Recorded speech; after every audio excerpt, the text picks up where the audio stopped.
Milsurp Garage. Back with you with the Winchester single shot rifle. I have no choice but to call it the single shot model because that technically is the name of it.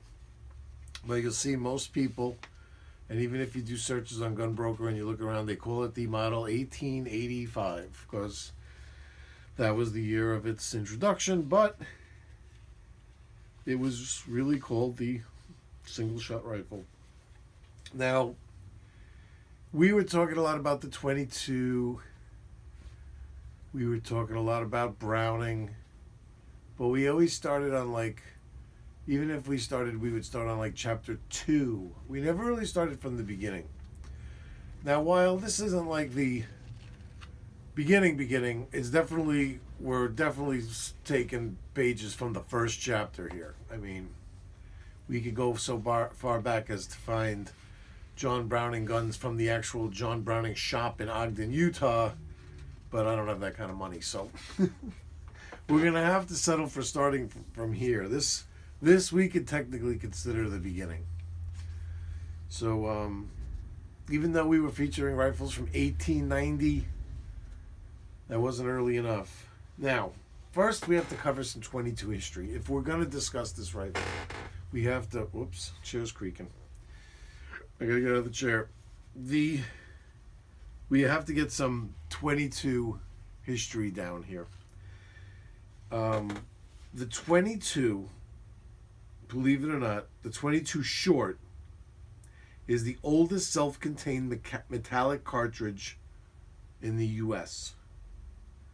It's not the oldest in the world because the Europeans had the pinfire first. But the pinfire was kind of like an evolutionary dead end because they couldn't adapt that to repeating mechanisms. So really the 22 rimfire would almost be considered the first because it was able to establish itself with even today's guns, let's say. So it wasn't, while so many other different types of cartridges have come and gone, the beginning, the oldest self-contained metallic cartridge is still around.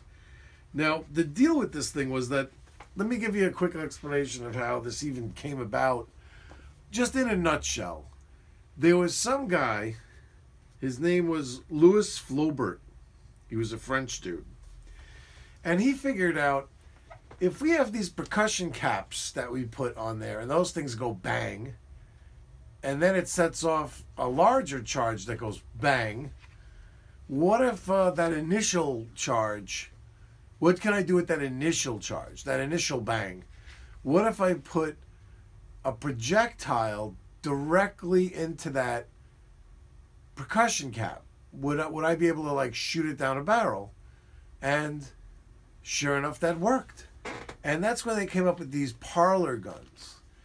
The guns that he made were really kind of a novelty. He enlarged the percussion cap, but it didn't really have enough oomph to really be used for hunting or war or things like that. It was kind of like just a novelty where you literally shot them in your parlor, like a little shooting gallery inside the house. That's why they were called parlor guns, And it took these guys named Horace Smith and Daniel Wesson, and if those names sound familiar, well, that's Smith and Wesson.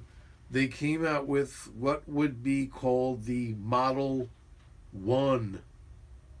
I guess it was called the Model 1. The number 1, I guess, is what it was called. And it was their first revolver. And believe it or not, this thing used a 22. And it was very similar to how this guy Flaubert was making his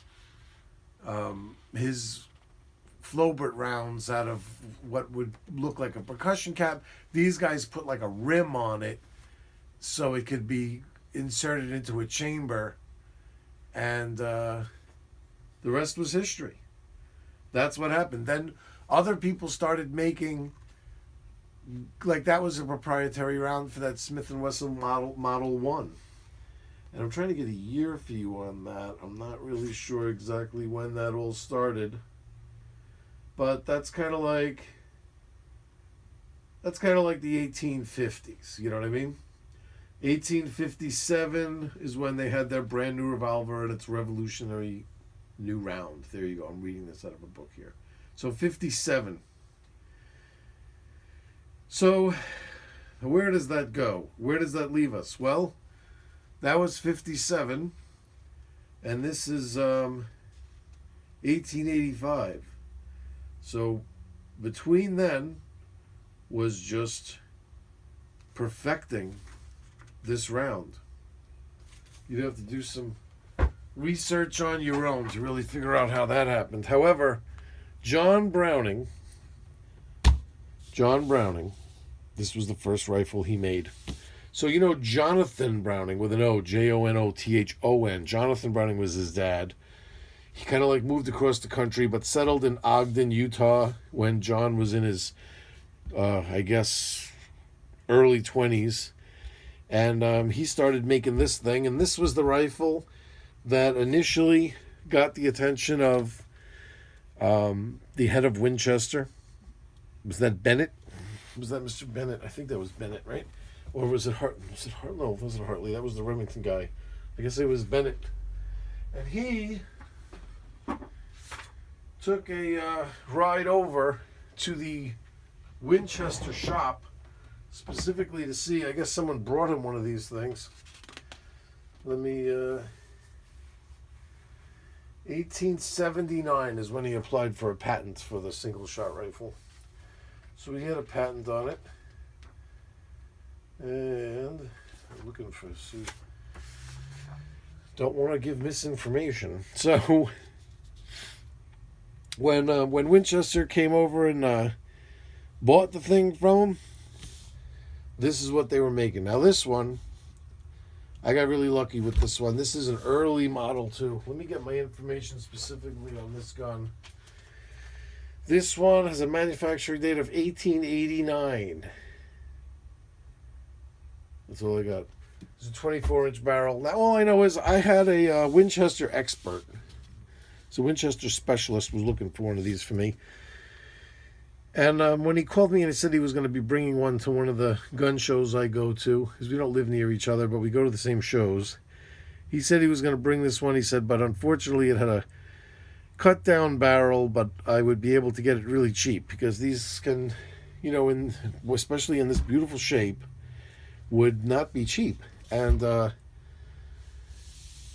I did not attempt to misrepresent. That's what he was telling me. But when I saw it, I was like, this hardly looks cut down. I mean, what did they re-dovetail this? And I was really surprised. I was like, hey, if that's what it looks like cut down, if that's the job that they did, I don't even care.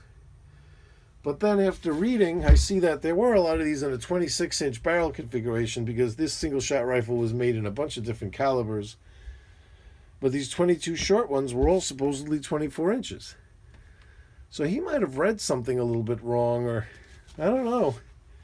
But supposedly he did justice with me for the price, and I'm reading that 24 inches is the proper length. But with these, anything goes. So who knows? Let's take a look across this beauty. It has this nice butt plate that we've seen before. That, man, is this thing fitted nice. It has an interesting action that pulls down with a falling block. So this isn't like the rolling block like the other one. And it automatically cocks the rifle. See that?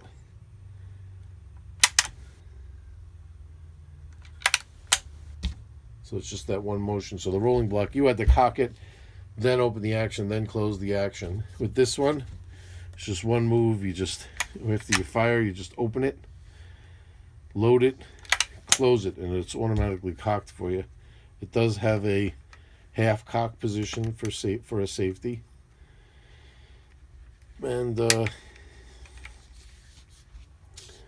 it's strong enough to handle some serious firepower, so you're not gonna hurt with a 22 short. I don't know if you saw my range video with it.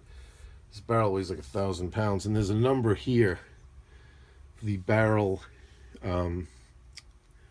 size. There's a 1 on this one, if you could see it over there, but supposedly there's different numbers, 2, 3, 4, depending on the size of the barrel. This is supposed to be the smallest. I can hardly imagine that, but and I'm going to show you some of the variations quickly. We're going to use once again my favorite book here with these Winchesters, my Winchester book by Mattis,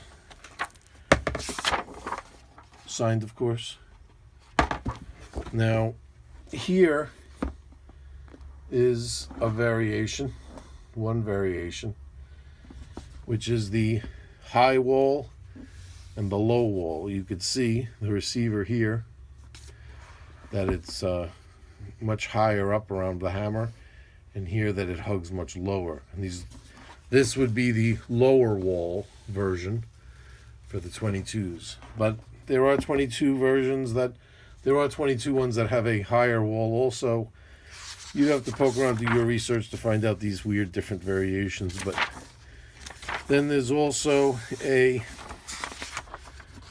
thin wall and a thick wall. So the thin wall being that, you see how there's a cut here. You've seen this type of look before. There's a cut where the metal goes in along the edge of the receiver. So where we would find a better example of that. Down here somewhere maybe. Look at how beautiful some of these are. Is that incredible? But suffice to say, you've seen what that looks like. And then this is just flat straight across, the older ones. And of course, mine here being that it's one of the older ones, it just goes flat straight across even with the wood. And so those are two variations. So you'd say this one, you would say, is a low wall, thin, was it thin wall also, or how did they call that? Upper, they call it, yeah, I forgot, let me see. High wall and low wall, and I'm not really sure. It was thin and thick, but I don't remember if they used the word wall after that.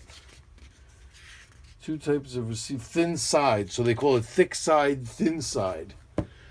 High wall, low wall, thick side, thin side. So this is low wall, thick side. You got it? If it had the cuts here, it would be low wall, thin side. You know, you follow me.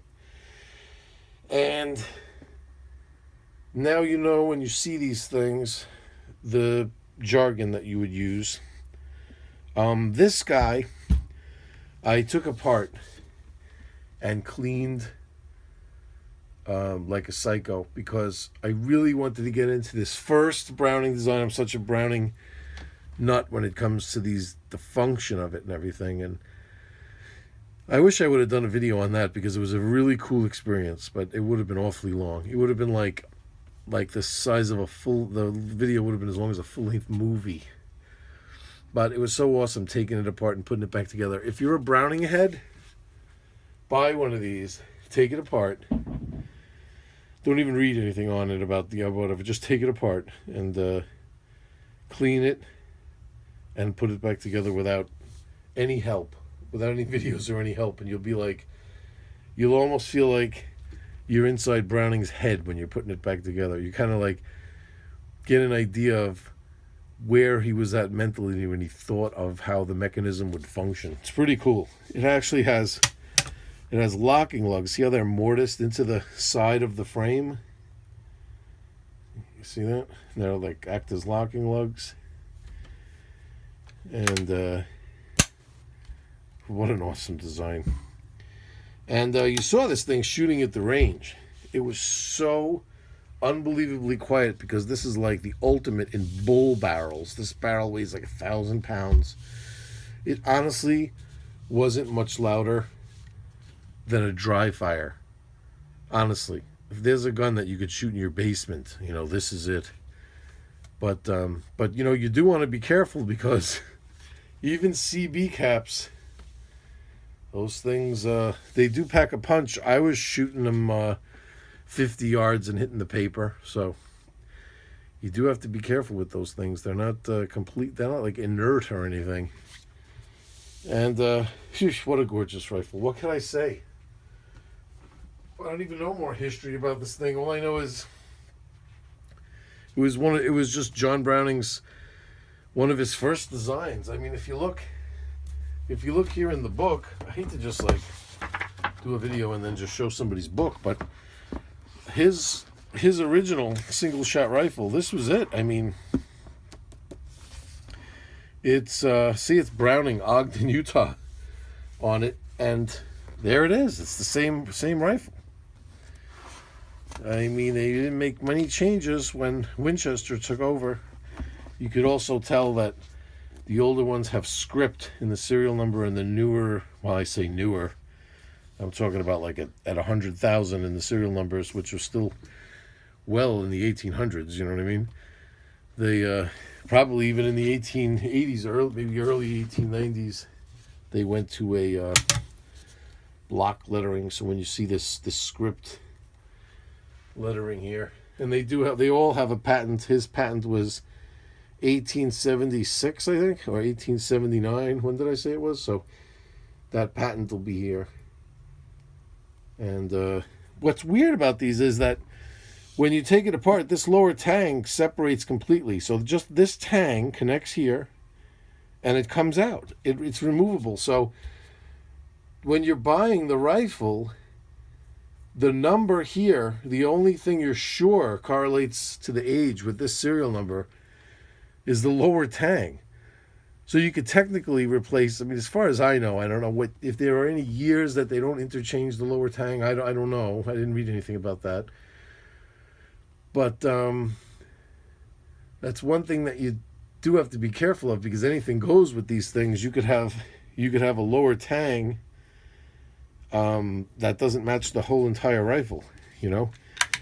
But just from my reading and looking at different things, there's different little aspects on this thing that all ring true for that being the date.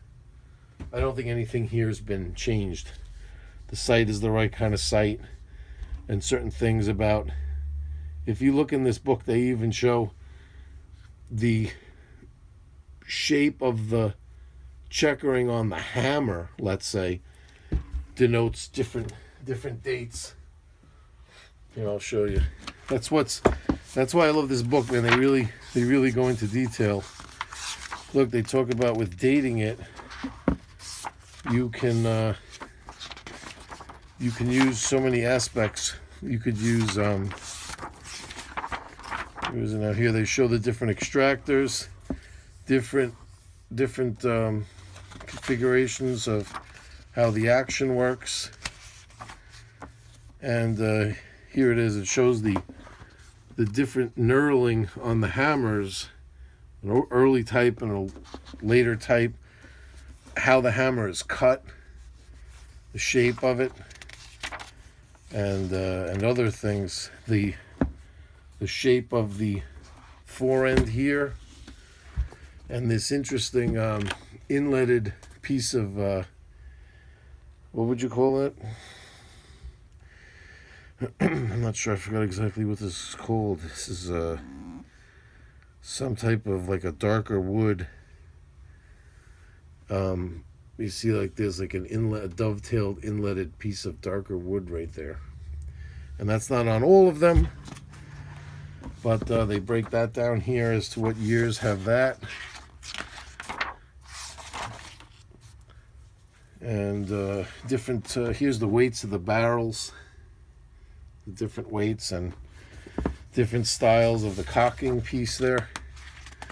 Ebony black inlet wedge, that's what it's called. The forend has an ebony black inlet wedge. And then there's grooves in the receivers. See, here I have a groove, and then there was some of them that this part was octagon shaped like the barrel. Then there's these Stutzen rifles that forget about it. You see these things at gun shows, they're a fortune, but they're like these things they used at Creedmoor, these like target rifles. Then there's these muskets. There's these really cool muskets that were used that of this 1885 that they say they used for like training purposes. And I forgot the guy's name. What was the guy that was this one general or something like that? Winder. They call these Winder muskets. Colonel Charles B. Winder. He was one of these. He was the inspector of small arms practice of the Ohio National Guard in 1904. He did not like the Krag rifle used for practice and wanted to use these guys. And developed with Winchester, developed a full length stock with barrel bands and everything that looked like with a cleaning rod. Check that out. It's pretty cool. So that's the history of these things.